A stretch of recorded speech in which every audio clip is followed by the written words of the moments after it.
Think about the happiest little kid you've ever met. They're asking questions every 30 seconds. Why is the sky blue? Can fish sneeze? Why can't I keep this squirrel? What happens if I put this in the microwave? Kids are basically tiny detectives with unlimited energy and zero filter. Now compare that to the average adult at a dinner party. How was your day? Fine. What are you thinking about? Nothing. Somewhere along the way, a lot of people just stop being curious. They stop learning new things. They stop exploring. And without even noticing, life starts to feel heavier, slower, grayer. Here's the thing though, the people who consistently seem younger than their age, they almost never lose that spark. They're still genuinely interested in life. They still ask questions. They'll see a restaurant they've never tried and say, "Let's go." They'll hear a song they don't recognize and actually listen instead of skipping it. They'll watch their grandkids doing something completely ridiculous on the internet, and instead of saying, "Kids these days," they lean in and go, "Okay, show me how this works." Does that mean you need to learn TikTok dances? Absolutely not. Some of those dances look like people are trying to escape a swarm of invisible bees. Nobody needs that in their life. But staying curious, genuinely curious, keeps your brain alive. And when your brain feels alive, your face often reflects it.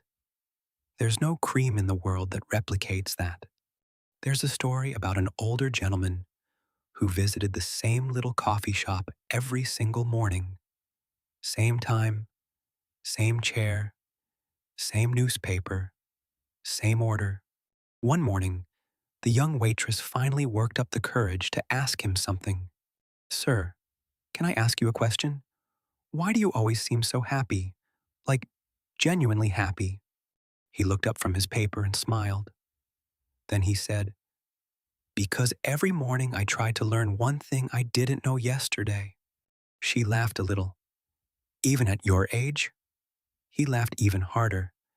"Especially at my age." That answer stuck with her for years. She told that story at his funeral a decade later, still smiling when she said it. Most people think getting older means collecting birthdays, but maybe it really means collecting curiosity. Jung believed that the moment we decide we've already figured everything out, a small part of us quietly goes to sleep. Have you ever noticed how genuinely excited people seem younger? Not because of their skin, not because of their clothes, but because their eyes still light up when they talk about something they love. Energy has a face. Curiosity has a face. And people read it before they register anything else about you. Here's your tiny challenge for today. Learn something completely useless. Learn why octopuses have 3 hearts. Learn why popcorn pops. Learn why cats sprint around the house at 2 in the morning, like they just remembered they forgot to pay taxes. Life gets lighter when you stay curious. And somehow, you do too. Give yourself a point if this one sounds like you. Okay, real talk. Have you ever met someone who can turn any conversation into a complaint? You ask, "How are you?" And suddenly, you've accidentally signed up for a 45-minute documentary. "My back hurts. My neighbor parks crooked. The weather has been disrespectful. My phone hates me personally. The bread at the grocery store was $2 more than last week." You weren't ready. You were just trying to be polite. And now you're 45 minutes in with no exit strategy. We all know that person. And if you can't immediately think of who it is in your life, don't worry. Just kidding. Hopefully. Here's what's interesting. People who seem younger almost always share one quiet habit. They don't drag yesterday into today. This doesn't mean they've had easy lives. Not even close. Some of the most vibrant people you'll ever meet have been through heartbreak, real loss, seasons that would have broken someone else. The difference isn't what happened to them, it's what they did with it. Some people carry pain like a backpack they never unzip. Others, they unpack it. They take what they need, they learn what they can, and they leave the rest behind. There was an older woman in a small neighborhood that everyone seemed to love. Every single morning, she walked outside with the biggest smile you'd ever seen, waved at everyone, even the notoriously grumpy man on the corner. The one who looked like smiling was physically against his religion. One day, someone finally asked her, "Why are you always so cheerful? What's your secret?" She thought about it for half a second. Then she said, "I made a decision years ago. I refuse to let one bad day rent a room in my head forever." Simple, but powerful. The kind of sentence that stays with you. Now, this doesn't mean pretending everything is perfect. If someone eats the last slice of pizza, you have every right to feel something. That is a legitimate loss. Grief is valid, but younger looking people tend to recover faster. They laugh. They move on. They don't replay the same argument from 2014 every Tuesday afternoon in the shower. You're standing there, shampoo in your hair, and suddenly you remember something someone said 8 years ago, and now you're delivering the perfect comeback. To no one, in hot water. Your shampoo bottle is very proud of you. Jung talked about this beautifully. He believed healing begins when we stop running from our experiences and start learning from them. The goal isn't to forget the hard things. It's to stop letting them define every moment that comes after. Because here's what emotional baggage actually does to a face: chronic tension, tightness around the eyes, a jaw that's been clenched since 2019, a heaviness that people feel from across the room before they even see you. When your spirit is lighter, your face relaxes, your smile comes easier, your eyes soften, and people notice that. Not consciously, usually, but they feel it. So, here's a question worth sitting with today. What's one thing you've been carrying that doesn't deserve free rent in your mind anymore? You don't have to answer out loud, but think about it. Leave it behind. I promise, it won't miss you. Point number 2, how's your score looking? Stay with me. Quick show of hands. And be honest. Have you ever walked into a room, completely forgotten why you went there, stood in the middle of it looking confused, walked back out, and then remembered the exact second you sat down again? Welcome. You are among friends. Membership is free. The memory?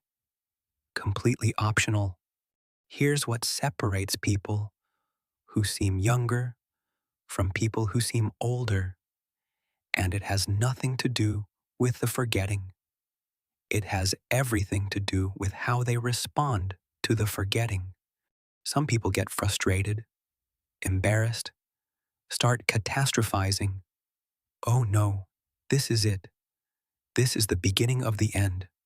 Other people stand there in the doorway, shake their heads, laugh at themselves, and say, "Absolutely no idea why I came in here. Spectacular." And they mean it. That ability to laugh at yourself, genuinely, warmly, without cruelty, is one of the most underrated markers of a young spirit. Think about the people in your life who take themselves extremely seriously. Every mistake is a crisis. Every imperfection is a catastrophe. Every awkward moment needs to be analyzed and reanalyzed and then analyzed again at 3 in the morning. Now think about the people who laugh at themselves easily, Who can tell a story about something embarrassing and make it hilarious without diminishing themselves at all? Which group seems lighter? Which group seems younger? Jung believed that the ego, that part of us desperate to look capable and perfect and in control, is actually one of the heaviest things we carry. The people who can let that go, even momentarily, experience a kind of freedom that genuinely shows on their face. There's a woman, a professor actually, known for being one of the sharpest minds in her department. Brilliant woman. Students adored her. Colleagues respected her enormously. One day she walks into a lecture hall, sets down her notes, looks up at a full auditorium of students, opens her mouth to begin, and completely blanks on the first sentence. Total blank. 40 years of teaching and she just forgot. She stood there for a beat. Then she smiled. Then she started laughing. Genuinely laughing. Well, that was humbling. Let's try that again. The students loved her more in that moment than in any lecture she'd ever given, because what they saw wasn't weakness. They saw someone who was fully, completely, comfortably human. And that is magnetic. That is young. That is alive. There's a difference between laughing at yourself cruelly and laughing with yourself warmly. People who look younger have mastered the second one. They've made peace with being imperfect. They know that tripping over nothing in public is just the universe keeping you humble, not a reflection of your worth as a human being. So the next time you walk into a room and forget why you're there, don't sigh, don't spiral. Just stand there for a moment, appreciate the mystery of your own mind, and laugh, genuinely laugh. It's one of the most rejuvenating things you can do. For free, no celery juice required. Genuinely, warmly, without cruelty. That is the most underrated marker of a young spirit. There's something about the way certain people move through a room. Not fast, necessarily. Not athletic. Just purposeful. Like they have somewhere to be, something to say, someone to meet. Like they showed up today on purpose. You've seen it. The person who walks into a coffee shop and the whole energy shifts slightly. Not because they're loud. Not because they're trying to impress anyone. Just because something about them says, I am present. I am here. I am paying attention. And you've probably also seen the opposite. The shuffle. The slump. The slow deflation of someone who stopped deciding to show up a long time ago. Posture is a fascinating thing because we think of it as purely physical. Sit up straight, don't slouch. Your mother was right. But posture is actually emotional as much as it is physical. Research consistently shows that the way you hold your body affects not just how others see you, but how you feel about yourself. And how you feel about yourself affects how you move, which affects how others see you. It's a loop, and you get to choose where you enter it. People who seem younger tend to enter it at the top. They stand like they belong in the room, not arrogantly, not aggressively, just comfortably, like they've decided they have a right to be here and they're going to act accordingly. Now, I'm not talking about some movie trailer walk where you stride in slow motion while wind blows dramatically through your hair. Nobody actually does that.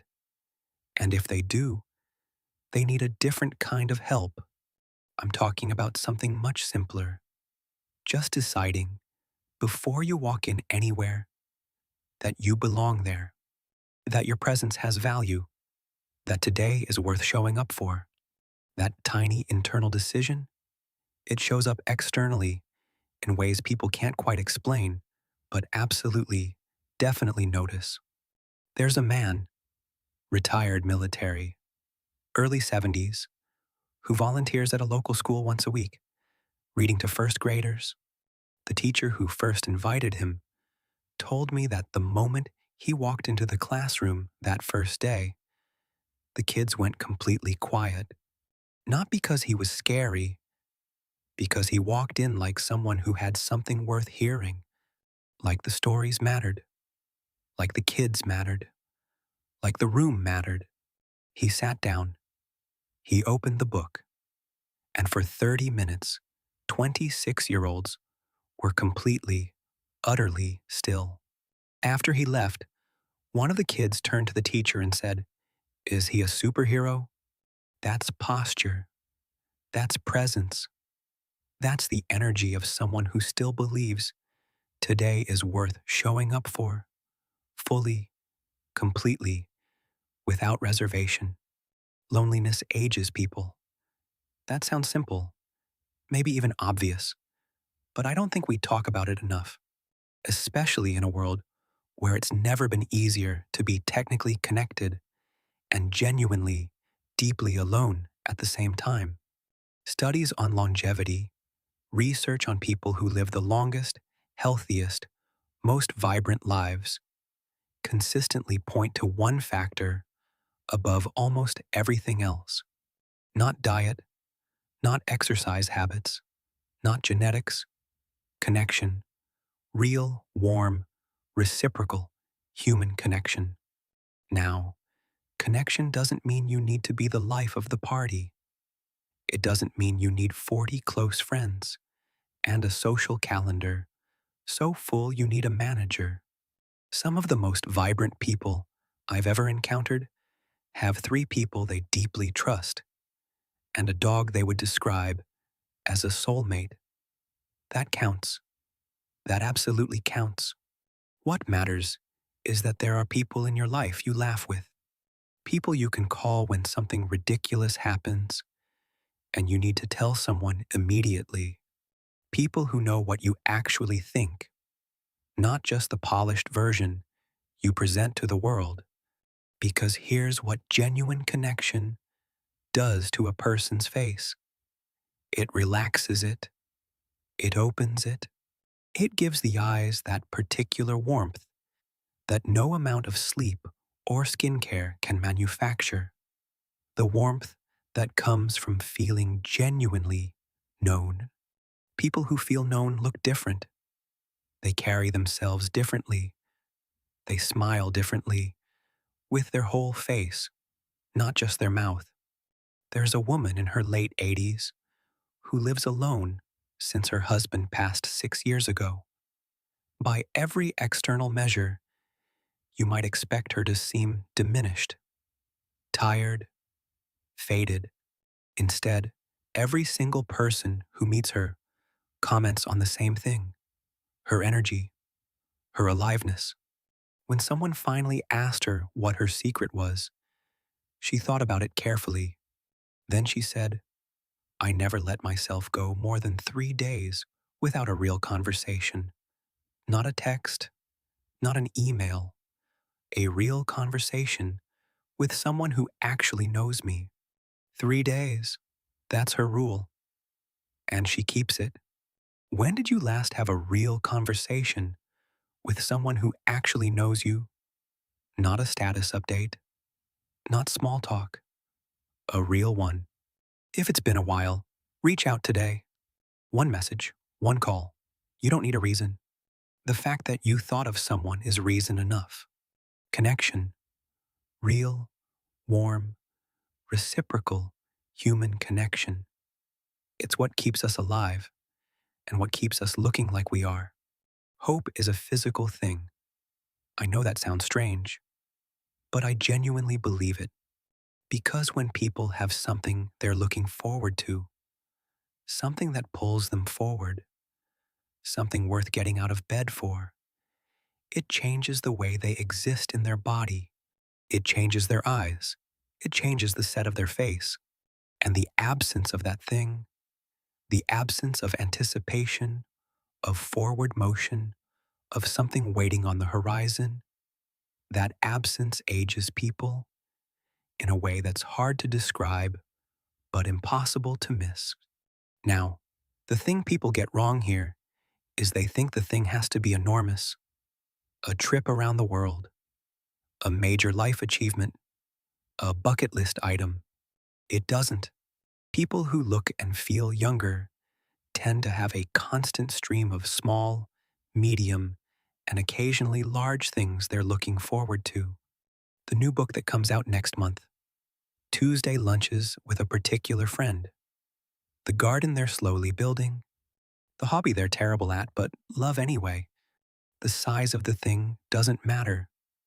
What matters is that there's always something on the calendar that makes you smile when you think about it. And yes, looking forward to Wednesday's new episode of a show you love counts. Looking forward to the leftover pasta in your fridge when you get home tonight. That absolutely counts. Don't let anyone tell you otherwise. Some of us are very emotionally invested in our leftovers, and that is completely valid. There's a retired teacher, 68 years old, who took up watercolor painting 3 years ago. She was, by her own cheerful admission, genuinely terrible at it. My trees look like broccoli, she told me. My skies look like bruises.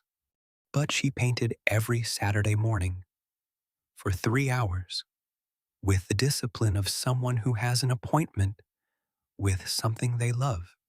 And every Friday evening, she felt a particular quiet happiness, the anticipation of Saturday morning, of the paints, of the particular quality of light in her kitchen at 9 o'clock.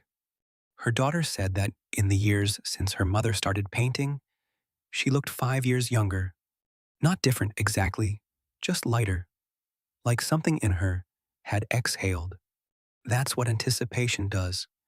It keeps part of you leaning forward, and people who lean forward look alive. Hope is a physical thing, and it looks like something on the calendar that makes you smile. The last reason is the quietest one, but maybe the most important. People who seem younger than their age, they haven't finished yet, not in a restless, anxious way, in a warmer, gentler way. They still feel like a story that's being written. They still believe that who they are today isn't entirely who they'll be next year. They're still becoming.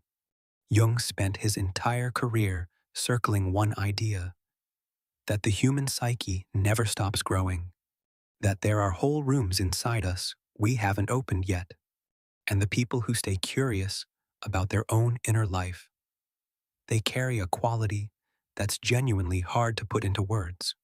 Call it openness, call it aliveness, call it the quiet confidence of someone who knows the best parts of their story haven't all happened yet.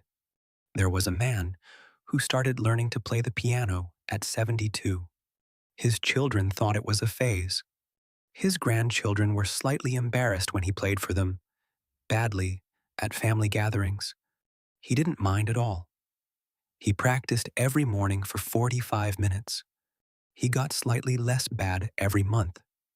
He felt, by his own account, like a student, like a beginner. That's the best feeling in the world, he said, being a beginner again. It makes the days feel bigger. He died at 84, still playing, still slightly bad at it, completely at peace with that.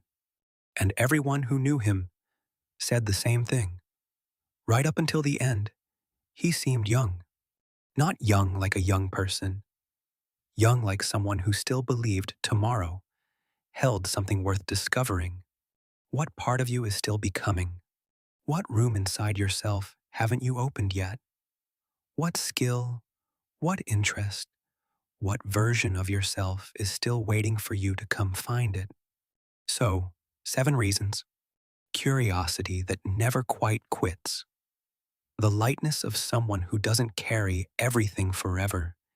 The ability to laugh at yourself, warmly and freely.